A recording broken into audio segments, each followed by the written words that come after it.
Our next speaker is Sister Dalia Mogahed. Sister Dalia is the Director of Research at the Institute for Social Policy and Understanding, a Washington, D.C. and Dearborn, Michigan-based research organization that supports American Muslim community development and amplifies the voices of American Muslims in the public square. She's also the author of a book in 2008 with John Esposito titled Who Speaks for Islam? What a Billion Muslims Really Think. She has served on President Obama's Advisory Council on Faith-Based and Neighborhood Partnerships in 2009, advising the president on how faith-based organizations can help government solve persistent social problems. Please welcome Sister Dalia Mogahed.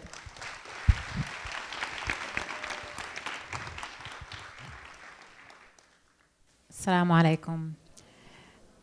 First, I want to thank Saeed for his hard work putting this together. I mean, it's been amazing. Thank you. And to all of you who are spending your Saturday night with us this evening, I am so without words after those two stories that I hope everyone understands how hard it is to actually go after that. What I had prepared today was less personal. And it was more about finding your purpose in a more, focused more on what you can do yourself. And I don't have a personal story to match that. I'm not even gonna try. I'm gonna go back to what I had prepared rather than going into a personal narrative. And I wanted to start really with where I started. In times of my life when I've been lost, when I've been confused, when I've hit a dilemma that didn't seem to have an answer. And that is with the beginning of everything. And it's an ayah in Surah Al-Baqarah that we hear so often. And it's when Allah announces to the angels that He is going to put on earth a Khalifa. It is so often repeated, I don't think we stop and reflect on the incredible empowerment of this ayah. Because brothers and sisters, men and women, the inception of our creation was with an incredible honor and an incredible responsibility. This is not an accident. You are not a collection of cells. This is not biology that just happened to happen this way. You were created with purpose. And it is so powerful to think of that your purpose was divinely ordained. And when you're confused in your life, wondering which direction to go back to the beginning of that. Go back to the inception of your creation. I was listening to a talk a few weeks ago, and it's a simple thing, but the big thing now is AI, which means artificial intelligence, in case you haven't read about it. So the whole thing with artificial intelligence is machines are basically going to take over, right? Machines are smarter than us, and we're only a generation away from them doing all our jobs. There's not going to be hardly anything for humans to do anymore. And so there's this talk by the first man. So he was the world's greatest chess player, probably ever. He's Russian. He's now an American citizen. He was telling the story about the day when a computer beat him at chess. And he was reflecting on the meaning of that and how it almost sort of changed the world the day that happened. And many of you may have heard the story. It's called Big Blue, this IBM computer that was able to beat the world's best chess player at chess. And he said something that really struck me. He said, computers have instructions, but humans have purpose. And I thought that, subhanAllah, I mean, he's coming at it from a completely different perspective. But I thought about that for a minute, and I reflected on the fact that for so long, we defined being human as being intelligent. We're an intelligent being, right? We're smarter than animals, so we're human because we're intelligent. We know how to do things. But what about when a machine is smarter than you? How do you define your humanity when your intelligence isn't what differentiates you anymore from other things? And it was so poignant that he said that, in fact, that was what made us human, that we had purpose. Now, if you think about that, how do we fully manifest our humanity? How do we truly fulfill our designed goal, focus on this earth, if we are not reflecting on our purpose? Are we truly human? Are we truly living fully and understanding our humanity if that is not a question we're asking every single day? What is my purpose? And how am I living that out? How am I aligning my actions to my ethics? How am I animating my actions with purpose, with niyyah? Because it is, in fact, the only thing that we can truly point to that makes us human, is that purpose. And it came from the very beginning. Subhanallah. Inni ja'alun fil ardi khalifa. I share this story with you because it made me take a step back and think about when I've been at crossroads in my life, and we've all had them, and they could be as simple as, what do I want to do on a Saturday night?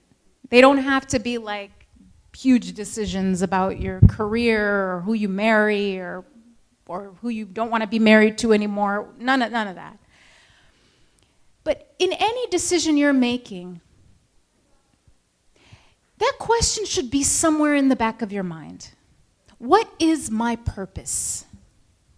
How am I fulfilling this enormous honor, privilege, and responsibility that Allah has endowed me with?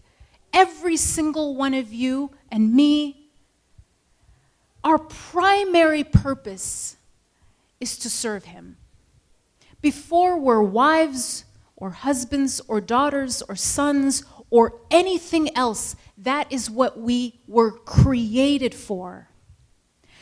So when you're confused, when you're making that decision of what to do with your Saturday, what to do with your Sunday, what to do with your talents, you have been given so much.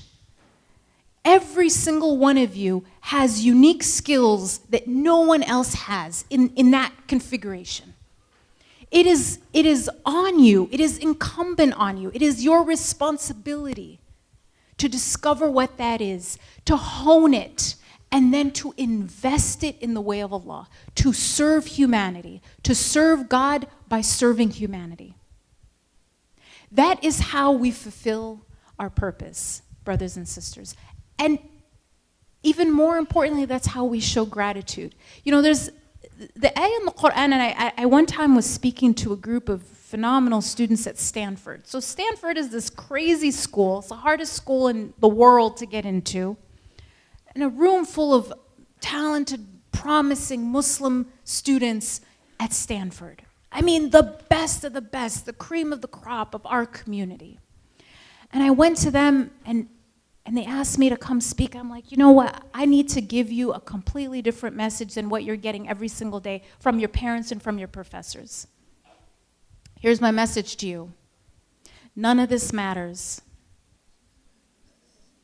None of this matters. I'm gonna redefine success. Successful is he or she who purifies it. قَدْ أَفْلَحَ مَنْ زَكَّاهَا. And I want you to think deeply about this point because it connects to purpose. If we are to actually internalize the message of the Quran about our purpose and about how we define success, قَدْ أَفْلَحَ مَنْ زَكَّاهَا. Successful is the one who purifies it. Talking about your soul.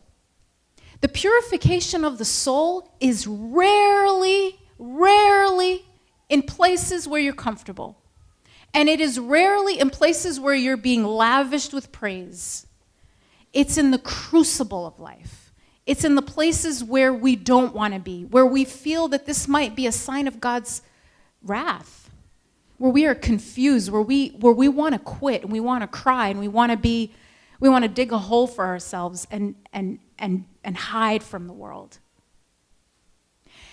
Purification of the soul, if that were truly our measure for success, then yes, by all means go to Stanford. But redefine why you're there. Discover your purpose. Understand what the tools of that phenomenal school are doing for you, or any place you're going, any education or career or path that you're taking. If success is about the purification of the soul, how are you doing that day in and day out? And what it means is this: when you show up at your high school reunion, when you're old like me, and that's where that's where the showing off really happens, right? And it's not even stuff that really actually happened. You think Facebook's bad? Go to a high school reunion. You'll really see the manicured image that people are, go on crazy diets just to look great on that day. And it's that, okay, you're at that high school reunion and your life's falling apart. Maybe you just lost your job. Maybe you just lost your marriage. 20 years into it and things are crazy for you. You don't know what you're doing.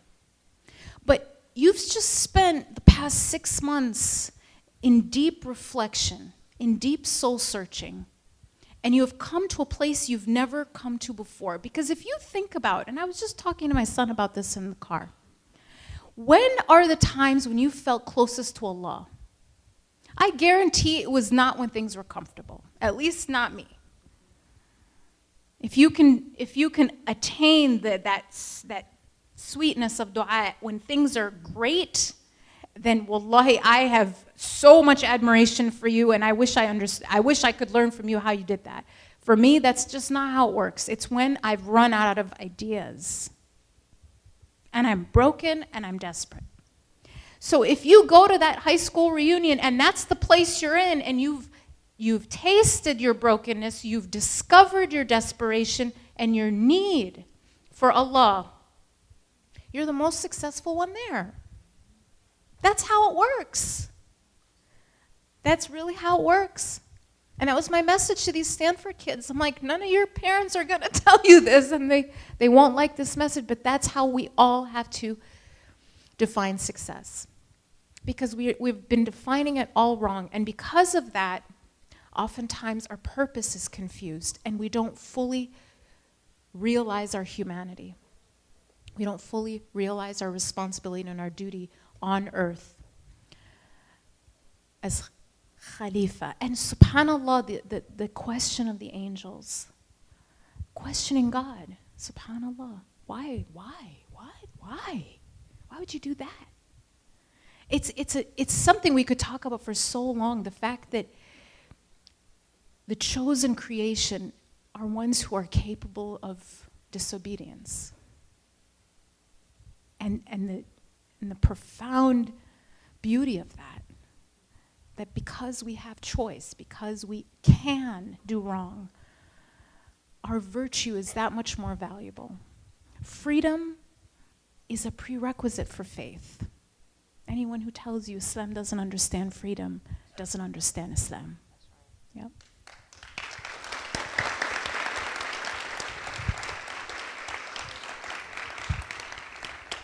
So I'll wrap up by coming back to you with really this plea. I want you to redefine success, and I want you to make a commitment tonight to discover what you have that is special, that is unique, that is one of a kind, that you are going to invest in realizing your purpose. Assalamu alaikum.